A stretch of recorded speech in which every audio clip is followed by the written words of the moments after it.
La transition inclusive, ça c'est un bien grand mot. On manque de moyens au niveau national. Lorsqu'on discute avec les gens qui ont des personnes handicapées, ils ont de gros soucis.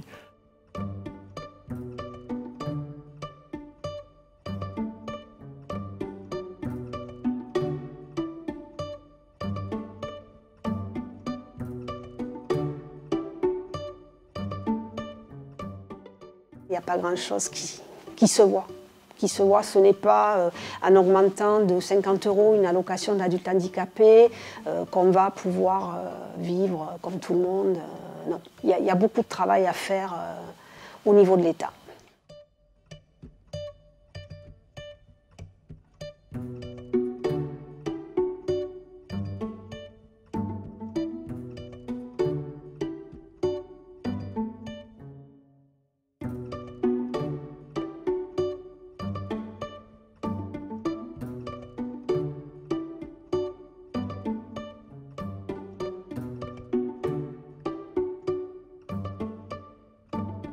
On doit d'ailleurs être une des seules communes de Gironde à être partie sur un projet comme ça.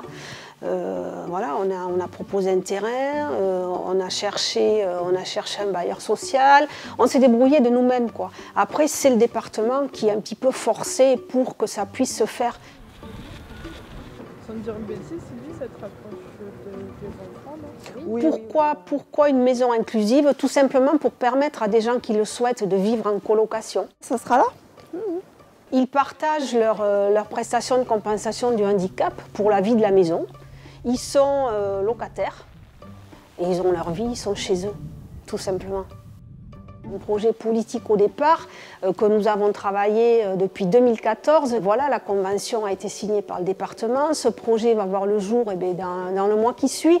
Les premiers travaux vont commencer. Il faut que les autres communes et les autres municipalités suivent notre exemple. Autant une collectivité doit être facilitateur d'un projet, autant il faut laisser à des organismes qui connaissent bien ce sujet, de pouvoir les gérer. Et on sait qu'une association va être beaucoup plus entreprenante, va se battre avec ses tripes, on va dire, alors que l'État reste dans des textes.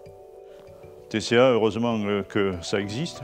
J'espère qu'il y en aura d'autres un petit peu aussi, parce que TCA ne pourra pas tout faire. Si on s'est donné à corps perdu pour que ça se fasse sur Marche Prime, c'est pour montrer ce beau projet et mettre l'eau à la bouche à nos collègues de d'autres communes et peut-être espérer que le gouvernement, lui aussi, se rende compte que c'est vraiment quelque chose sur lequel il faut appuyer. Et ça viendra justement à aider, à accompagner et à soulager un certain nombre de familles au niveau local ou au niveau départemental.